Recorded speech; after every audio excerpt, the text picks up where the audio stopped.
আল্লাহ তাআলা যিনি দীর্ঘ 15 বছর 3 বার বাংলাদেশ পরিচালনা করেছেন, আজ সেই মানুষ সাবেক প্রধানমন্ত্রী বেগম খালেদা জিয়া কঠিন রোগে আক্রান্ত হয়ে পড়েছে।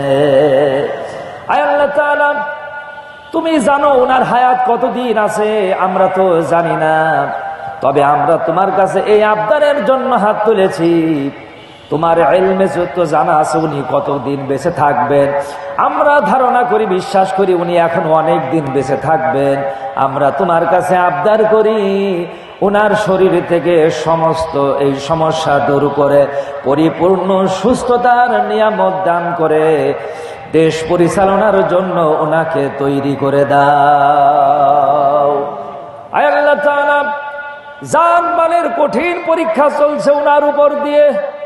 ওনার জীবদ্দশায় কলিজার টুকরা সন্তান মারা গিয়েছে, ওনার সন্তান মারা গেছে, স্বামী মারা গেছে। আল্লাহ তাআলা, এই মা সন্তানের জন্য কাঁদে, স্বামীর জন্য কাঁদে।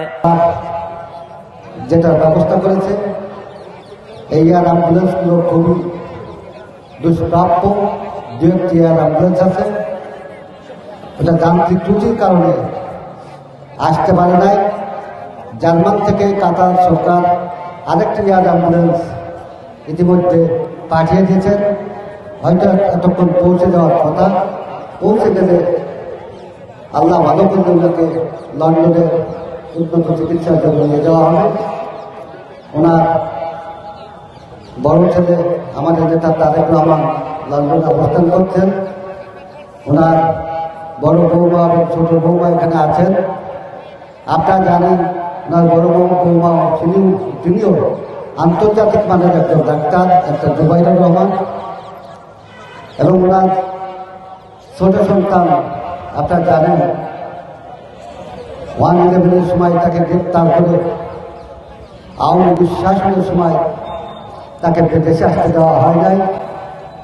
মালয়েশিয়ায় মায়ের ছিল ভালোবাসা, স্ত্রী সন্তানদের ভালোবাসা থেকে বঞ্চিত হয়ে বিনা চিকিৎসায় ঢুকে ঢুকে তাকে মৃত্যুর দিকে ঠেলে দিয়েছিল বিগত স্বৈরাচার সরকার। ঠিক একইভাবে দেশনেত্রী বেগম খালেদা জিয়াকে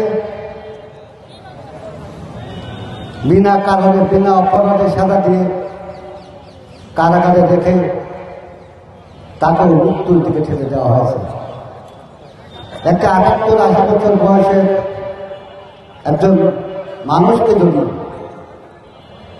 একটি বিশাল কারাগারে একটিমাত্র কক্ষে রেখে দেওয়া হয় এবং সেই কক্ষটিতে একটি খাট ছিল, স্যাঁতসেঁতে অবস্থা, তার জন্য কোনো ডাক্তারের ব্যবস্থা করা হতো না, পরিবার থেকে দেখা করতে দেওয়া হতো না।